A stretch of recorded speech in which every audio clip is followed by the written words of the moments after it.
Full of energy as I am, and I know it's almost lunchtime, so we're gonna try to make this as fun and as engaging as we can.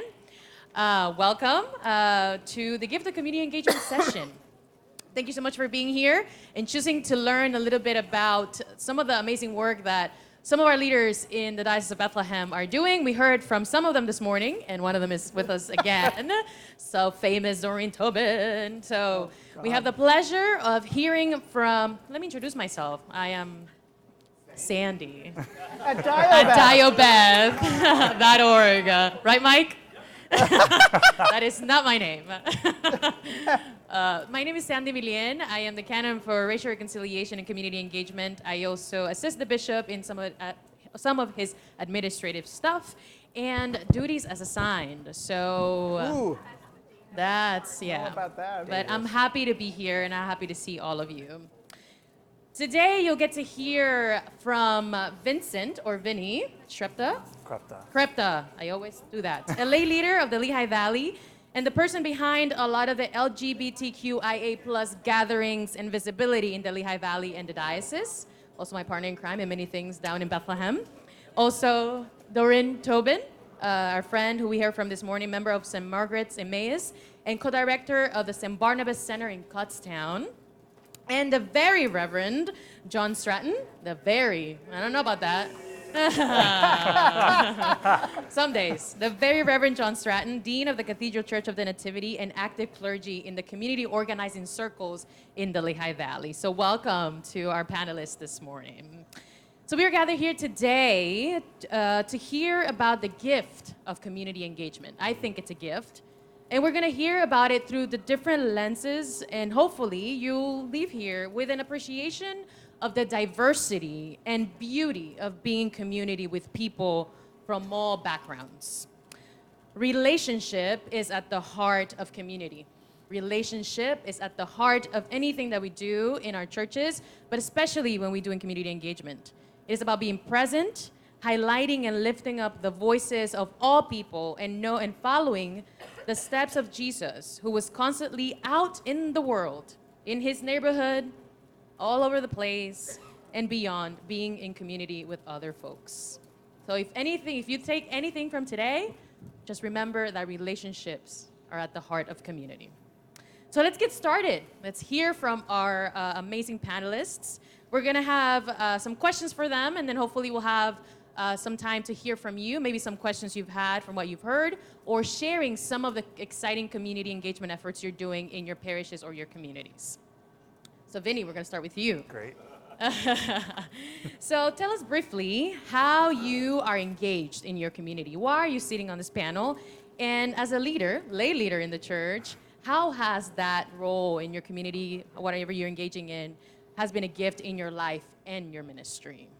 Oh my goodness. I'm not good at making long stories short, but I sure am going to do my best. So quick background as to why I'm up here. I'll start with the last question first. So I, first and foremost, am an Episcopalian of just shy of 4 years. I moved here almost 3 years ago from New Jersey, and I've always wanted to live in Pennsylvania. I always knew I was supposed to be out here. My soul was called to be out here. And when I moved here and I was settling in, on multiple occasions, people wanted me to help start things, or, oh, you should lead this, or you should take the reins on this. And I was like, well, I just moved here, so please let me unpack a box. And so I joined an Episcopal church when I was in New Jersey. So when I moved here, I found a local one, and it was Cathedral Church of the Nativity in Bethlehem. And when I walked in, I saw in the bulletin that there was an LGBTQIA+ spirituality group. And so I emailed the email and I said, I'd love to join. It was Father Dale Grounfield at the time. And the response was, great, do you want to help start it? And I was like, And you said yes. I was like, yes. Because if that is not a calling, I don't know what is. So that's almost 3 years ago now that we started a group out of the cathedral. And as time went on, I would meet other clergy people from the diocese, and every time they would find out what I was doing, they would say, "Thank you so much for doing this. Like, this is great. Thank you for doing it." And that's when I came to Sandy one day and I said, "Am I like one of the only people that does this?" And she said, "Yes, you are." Yeah. Yeah. Yes, continue. So from there, met other people who were doing the same thing in the diocese and decided that it was very important to spread this ministry and to get the message as far as possible. And for myself, as an openly gay man, becoming Episcopalian, I knew how important it was for somebody who had a strong faith in God to be a part of the community that met the common ground of being both Christian and queer, and for other people who needed that common ground as well, and were also looking for that community and that relationship to make sure they knew it existed and to connect with as many as possible. And just to add on a little bit to what you're saying, so your role is creating spaces for LGBT, for queer folk to come together, holy spaces as well, right? Yes. To learn about some of the beautiful things the Bible says about who they are, and organizing visibility across the Lehigh Valley and partnering other folks. How has that been a gift to you as a human and as an Episcopalian? It's been a gift for me as a human because aside from what I do for the diocese, I work in human resources. And so it's a passion for me to care for people and make people feel comfortable and create a space where they feel like they can be their true authentic selves every single day.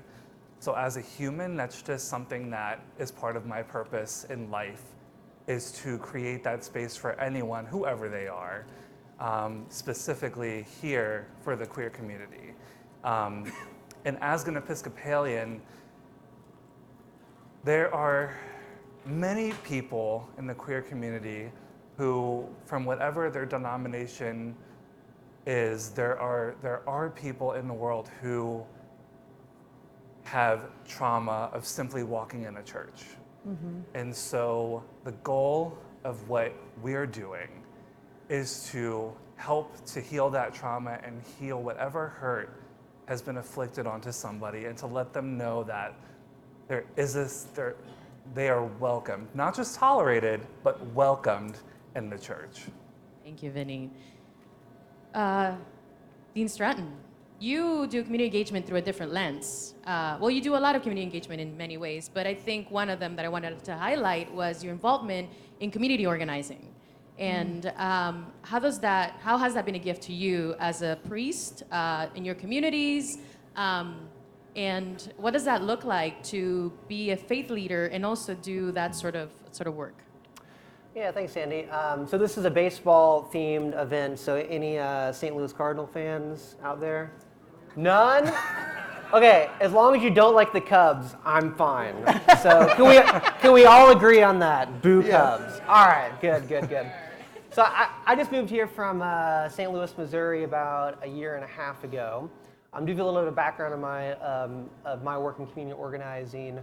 My community, I organized through the Democratic Socialist of America in St. Louis, through Missouri Jobs with Justice, was involved in the Ferguson uprisings, the George Floyd uprisings, the Service Employees International Union, worked a lot with labor and racial and economic justice.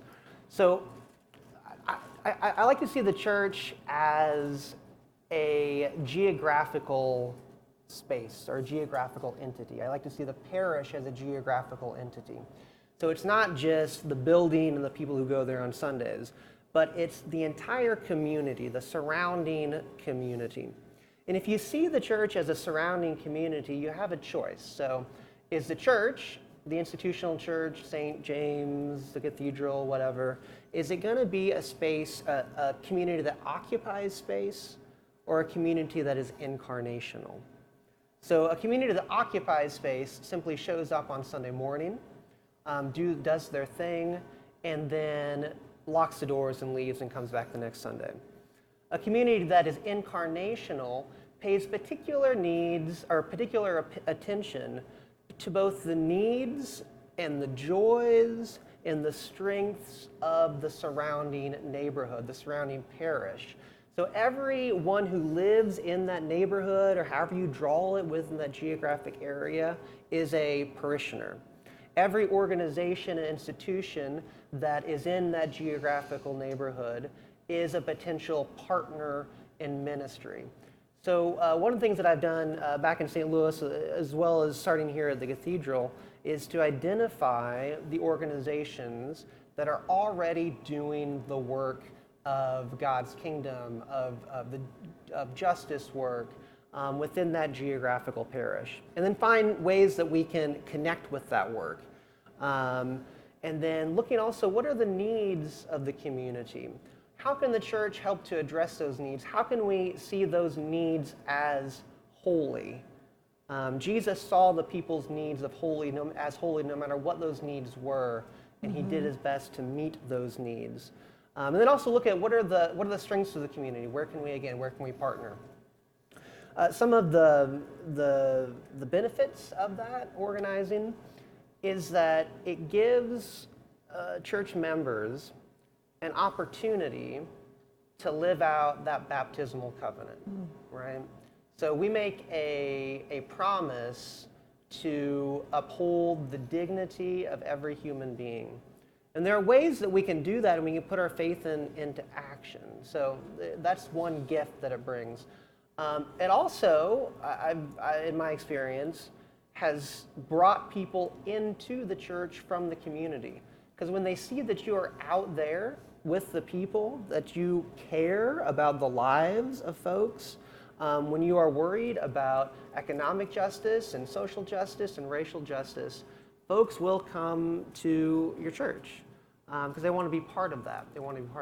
So yeah, those are a few gifts that brings. I love that point of figuring out what's the gift of your community and leading through that, right? How could we engage with the community through what we're passionate and good in our own parish or own community? And Doreen, we heard a little bit about your role in community engagement through St. Barnabas Center, which is a little different than what these two do. But I think it's an exciting thing, right? Yeah. Out of death came resurrection, right? Absolutely. A church that closed down now is a place where the community, all kinds of people from all backgrounds can come and gather together and do amazing things. So tell us a little bit about that, and how has that been a benefit to you and your ministry? I love the fact that in the description you put resurrection, because when we did our opening of the center, we talked about it as a resurrection facility. And I've done a little reading about that because this has happened in urban spaces a lot, where churches have been repurposed in some way to the community. So what happened at St. Barnabas is we dwindled down in numbers, and there were just about 10 of us that would show up every Sunday. And this was before COVID. And in June of 2019, our vestry made a commitment. We were going to work very hard at trying to increase numbers so that we could survive. Because honestly, people had 12 different roles. You know, everybody had 12 different roles. It was really tough. Financially, it was tough. But unfortunately, you know, what happened is that even though we were doing a lot of programming and we were bringing many people into the space, then COVID happened, right? So boom, that stopped us cold. And we had given ourselves a 1-year timeline in which to see some improvement, or we would have to say uncle. And so in March of 20, everything shut down. And, you know, a few of us kept talking with one another and so on, but honestly, we did not have services during that period or anything like that. Then I get the memo from Bishop Kevin about what it would take to open the parish as the senior warden. And I looked at this list of numbers of people to do all these different things and the roles, and I went, we can't cover the first line. We can't do that. And so we did call the vestry group together, and several of our members said, we are grateful that you're asking the question, but we're going to find a new home. And there were really just two of us left, and that was, I mentioned my friend Pat. She happens to be my next door neighbor. We've raised one another's kids, you know, that kind of thing. And we were both very committed to the notion that St. Barnabas had something else to offer the Kutztown community. We really believe that deeply in our souls. And so I wrote a letter to the bishop and I said, we can't do that. We can't do this thing as you described, but here's what we'd like to consider doing. We'd like your permission to do. And what we decided as a path, the best path for us would be to start talking to people in the community about where were the gaps, where were needs not being met by the groups, the organizations, the social service agencies, you name it. And Kutztown is a kind of a small, closed Pennsylvania Dutch community. You people know about Pennsylvania Dutch people? It's hard to break into that community. Not only that, but Kutztown had, and still has, an inordinate number of senior living communities if you look at it in relationship to the rest of the community. And just to top it off and make it juicy, we've got the university. Mm-hmm. I mean, we've got all kinds of things converging there, but there weren't a lot of connectors happening at that point in time.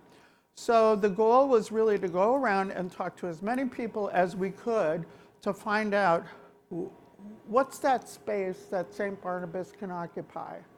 What is that ministry that we can create that would bring people together, bring new life into the community, new opportunities and that sort of thing. And we did that over the course of the summer of 21.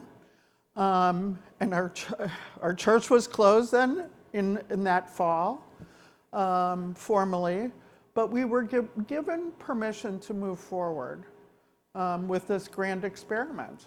And we recruited from the people that we interviewed, because they all had really important roles in the community. We had Jim Reese, who's from Friend Incorporated, who does the social service agencies in Kutztown. He joined our board. Several people from the university who worked with students very directly in a lot of different ways joined our board. Of our board of 9 people, 4 of us are Episcopalians. The rest of them are people who are in the community doing work in different areas. And it brings a level of synergy that's really wonderful. So that's how we got started. And it's been a powerful thing because each one of those people can help us touch lots of other people and lots of other resources. And that's how we're working. We've only been open 18 months. It's been really exciting to see how it grows. 2 things happened just very recently, and that was a local theater troupe decided to come to St. Barnabas and to make their home in St. Barnabas for their productions. And they did The Importance of Being Earnest. And they brought a whole swath of people we've never seen before when they had their productions in our little facility. Another thing that happened just recently is we, over the course of the last 3 months, conducted what was called a winter sew. There's a sewing group and knitting group and charity knitting group at St. Barnabas. And what they were promoting was, and I don't know if any of you, I didn't know it existed, I wished I had, but slow stitch, which is a form of meditative sewing. It's intended to be prayerful sewing, right? And you create art in these moments. And we did a winter sew that started in January, and we just did the show in April. We had people from 10 states participate. We Zoomed out to our folks to ask if they had any questions. They were allowed to use 3 colors. Now, for you people who don't sew, this probably means nothing, but they were allowed to use black, white, and gray in their interpretations, and each of them were to produce a postcards type thing. We had over 80 submissions. Wow. It was an incredible, I mean, I was astonished when I walked in the show, and one woman came all the way from Ohio to see the whole show because she participated. So you never know. You never know. The beautiful things that happen when you figure out what are the gaps, and you talk to people. Yes. And then you invite them into your space, and then you get to touch and hear from people from outside of PA. The very Dutch community now has touched people from all over the United States. So it's beautiful to hear that. We're gonna move on because we want to hear from y'all a little bit. But I want to hear one challenge. I'll give you one. One challenge you have faced in doing this work. One challenge. And at the same time, why is it important, even though there are challenges in the work that we do with community engagement? One challenge, and then why is it still important that we do it? Especially what you do. John, you look like you have an answer, so I'm going to start with you. I have a answer. I don't know if it's the right answer. So one of the challenges of doing community organizing work, especially if it's within the realms of like racial or economic justice, is the accusation that somehow you're bringing politics into church or you're becoming political. I would argue that the church is political, as Jesus is political. So politics is about who gets what, when, where, and how. And Jesus was all about who gets what, when, where, and how. And the things that he said, like blessed are the poor, that is a political statement. The Sermon on the Mount is a political manifesto. So if you're accused of being political, say, great, we're acting like Jesus, right? That's a good thing. What you don't want to be is partisan. Jesus was not partisan. So both the Sadducees and the Pharisees, folks who are on very different ends of the political spectrum, both wanted to kill Jesus, right? In fact, they conspired together to kill Jesus. So it's not about being partisan, but it is about engaging in that question: who gets what, when, where, and how. So that's a pitfall or a challenge that you might get. Why is it important? Well, one other thing about that, actually, a way to counter that is to make sure that the work that you're doing is grounded in theology, scripture, and liturgy. That what you say isn't just parroting the latest, progressive talking points, right? Like what the church has to say should be different. What the church has to say should be unique, and it should come from our theology. So one of the primary theological statements that we make every Sunday is Jesus is Lord. That's something the early church did. That's something that we continue to do. And when the early church said that, that was a political statement, because the person who was Lord was Caesar. And to say that Jesus is Lord was to say that Caesar is not. So the very beginnings of opposition to empire and to dismantling supremacies and colonialism came out of this theological statement that was also political. So root your work in theology and liturgy, in scripture, and you can't go wrong if you're doing that. And why is this important? Because white Christian nationalism, right? Like, that is a thing that's happening in our country right now. It is a threat not only to democracy, but it is a heresy as well. So it's important to continue to dismantle these systems that are, in the end, idolatries. And if we are not doing that, then who's going to? Thank you. Vinny, one challenge. I mean, that's hard, right? For all of us. But yeah. And why is it important? Just one? Okay. Well, if relationship is at the center of community, y'all can talk to Vinny later and hear more about the challenges and stop by the table over there. It's really hard to miss. Our table's really hard to miss. One challenge that immediately comes to mind is, and this is in every state, there's a fear of being out and being your authentic self outwardly and publicly.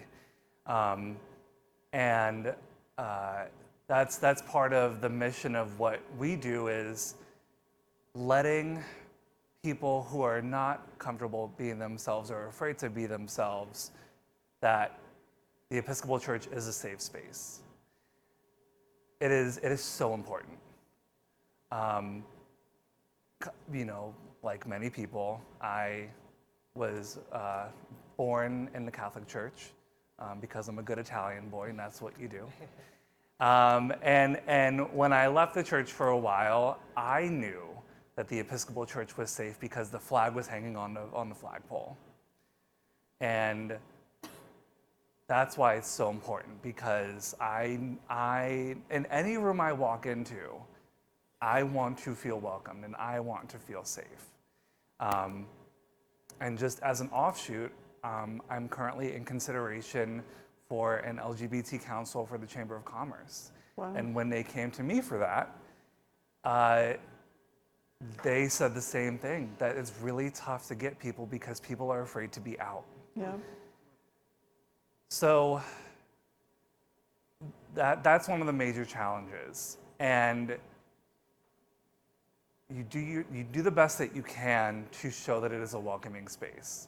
And one of the most simple things is putting a flag on your church or on your website or somewhere that's visible. And so to answer the second part of the question, my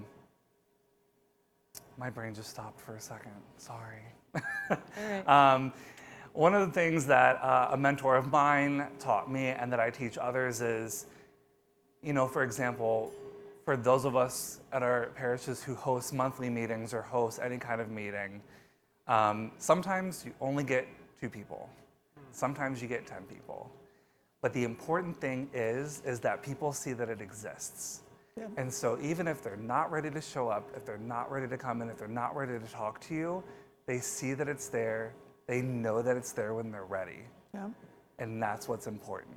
Absolutely. So for those of you who do things in your congregations like this, who do the same thing that we do, it's great that you're doing it. It's important that you're doing it. And it's important that you show that you do it, because one day somebody's going to feel courageous enough and brave enough for themselves and feel safe enough. That's what I'm trying to say. Feel safe enough to walk in and be a part of the conversation and be a part of the ministry. Thank you. And Doreen, one challenge, and why do we do it? Why do you do it? Why is it important? So probably the hardest challenge early on is that people would always ask, why are you doing this? Why would you work so hard on something that is such a long shot? Why? And what was worse is 2 of the loudest voices were partners of 2 of my board members, right? And so these people would get it at home and need to come back to our board and say, why are we doing this again? But I think that was the hardest, because it really meant that we had to be very, very clear about our mission. You know, when they talk about having an elevator speech when you're going out and talking to people, we had to have a pretty tight elevator speech, and everybody needed to know that elevator speech and have it right there on their tongue. This is why we're doing this. This is for you. We want you to join us. We want you to be a part of the program. We want you to enjoy the benefits of it all. So that was it. That was the biggest, to be honest. And why is it important that a Parish Now Center continues to do this work in the Kutztown community? Yesterday we had our senior luncheon, and I think our senior luncheon program is a great example of how it can go beyond your wildest dreams. We've had 11 luncheons over the course of the last year. For the first 3 months, we had 8 people, one table of people, and that included the people who cooked the meal, right? So it was very small.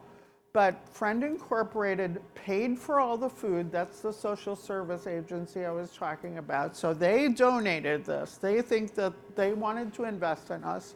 We were able to promote that. Most recently, we've had 30 people show up, right? And it continues to grow. And they tell other people, and it's not the same people every time. It's a mix of people. And they're meeting others in the community that they never knew. Yesterday, we had 2 ladies who have been friends since grade school, first grade. They're both in their 90s. Wow. They're like a little tag team. And one of them, they've come twice now, one of them did this little circle before she left. She goes, "You think I need this cane, don't you?" "Well, let me show you. I don't need this cane for walking." And she picks up her cane and she does this little soft shoe. And we're all standing around going, "Oh my gosh, it's going to fall down." But it's that kind of joy that we're experiencing, and that's why it's important. Yeah. There's joy in this work. There's joy. There's you growth. know? There's joy. And there's the possibility that someday, if we continue to preach, if we continue to go into the world, if we continue to offer spaces for people, they will see that we are a welcoming community. Absolutely. And we will be walking alongside them, and it will be a symbol of what the kingdom and queendom of God can be. We want to hear from you. Questions. What are some questions that have come up for you while listening to our panelists? If we have maybe time for 2 to 3 questions, if you can make them concise, short, so that they're able to answer. Maybe not all of you, but. I just wondered, your space, does each agency maintain an office in your space? Does each agency that you work with maintain an office in your space? No, actually they don't, but we're very fluid. We try to get students down to us. We do programming up at the university. Friend has a beautiful large space, and they've even offered us space that is beyond what we have available to do some things, so no. But we do have, like for example, we offer a counseling service that's on a sliding fee scale. People can pay as little as $5 and as much as $60 for counseling, which is much needed in our area. And I think that's true of most of us. There isn't enough in the way of mental health services. We've partnered with this group, and they maintain regular counseling hours. So they use the space. We reserve the space for them then, but they don't have an office per se. That's great that people not only come to St. Barnabas, but folks that know St. Barnabas can also go to the different places, Yes. and there's even more connections in the community. Yeah. This is for Vinny. Hi, David. I know, but what you guys do at when you meet? When do you meet? Where do you meet? Sure. So we meet for myself in my part of the Lehigh Valley. We meet on the last Thursday of every month. So first of all, if you want to visit the table, there's a mailing list, so you can stay in the loop. But this month we are meeting at Grace in Allentown. But we are currently looking for our next home. So we're accessible for Lehigh Valley area, wherever you'd like to go. Also, Christ Episcopal Church in Stroudsburg, they also host monthly meetings. So that information is also going to be included on the mailing list. So there are different locations where different groups meet. And I know I can speak for both because I've attended both meetings. It's a place to have conversation and to meet with others on the common ground of your queerness and Christianity. Something I'm also hoping to do this year is have meetings for people who are allies, because we are nothing without our allies. So it's just a safe space to come and have conversation. And sometimes we have structured meetings, and sometimes we talk about whatever somebody needs to talk about. So There's space for story sharing too, and there Yes. may be a future for formation around what the queer community can help, the allies can do for the queer community. With Is for John. Okay, tomorrow our church is actually going to start our vestry. Our vestry is going to start planning, work around just what you're saying, liturgy, theology, and scripture. Is there any kind of manuals or something? Our priest, our supply priest is helping us with that and has done that in other congregations and has grown those churches. She said it's a lot of work, and she just moved and she got rid of a lot of her materials, but she said a lot of it could come from her head. But is there materials that that we should go to for this? The Bible. No. Like, are you talking like specifically about like community organizing or? It's revitalizing the church and doing it in Jesus' eyes, like you said. We don't call things committees anymore, we call them ministries. So it's things like that. So this is new to me, but we are willing to try it. We need to do something new, and we're going to do this.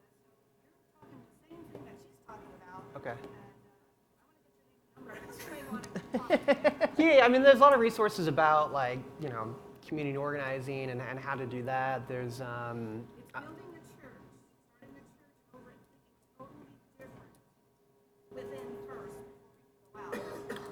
yeah, I don't know. I have to look. I have to think about that. I'm not sure. But I mean, that's interesting, right?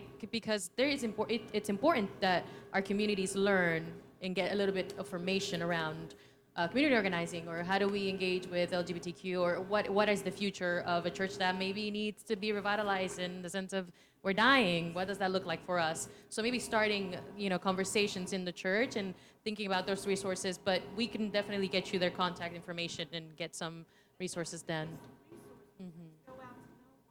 You just go around and walk around town, you stop at these different places and say, what do you need help with? When you're going out in the community, what are you looking for? Yeah, so I mean, the first thing you want to do is kind of do like a relational map. So take your church, take whatever, and then whatever you define your community as, and see. You can even like do a Google map, do a line around it, and then do lines that connect, like physical lines connecting the church to other organizations, and to see what relationship you already have, right? You might be surprised about how many connections you already have in the community.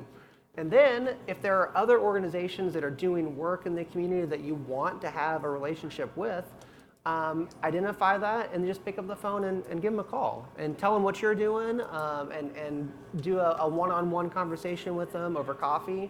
You can talk about each other's ministries, and those, like, there's a lot of fruit that comes out of those sort of conversations, and a lot of potential ministry partnerships. Well, thank you all. Ooh, I don't know. Well, yes, I will break the rules. One more. Sorry, bishops and Steve.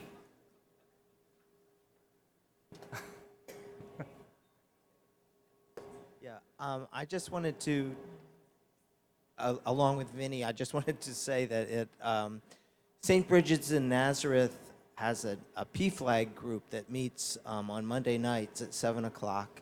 PFLAG is an organization. It's a support group for parents, friends, allies, and members of the LGBT community.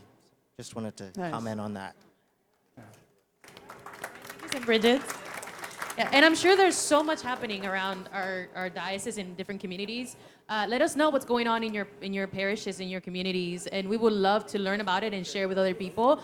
Thank you to the panelists. Thank you all. And remember, they had it in the relationship is big at the section. center of community Thank you, Sandy. engagement. So get to know these people and get to know one another and share what are the things you're doing to proclaim the gospel of love, justice, and equality. So thank you. I don't know what's next, but lunch is next. But with Paula has an announcement. Okay.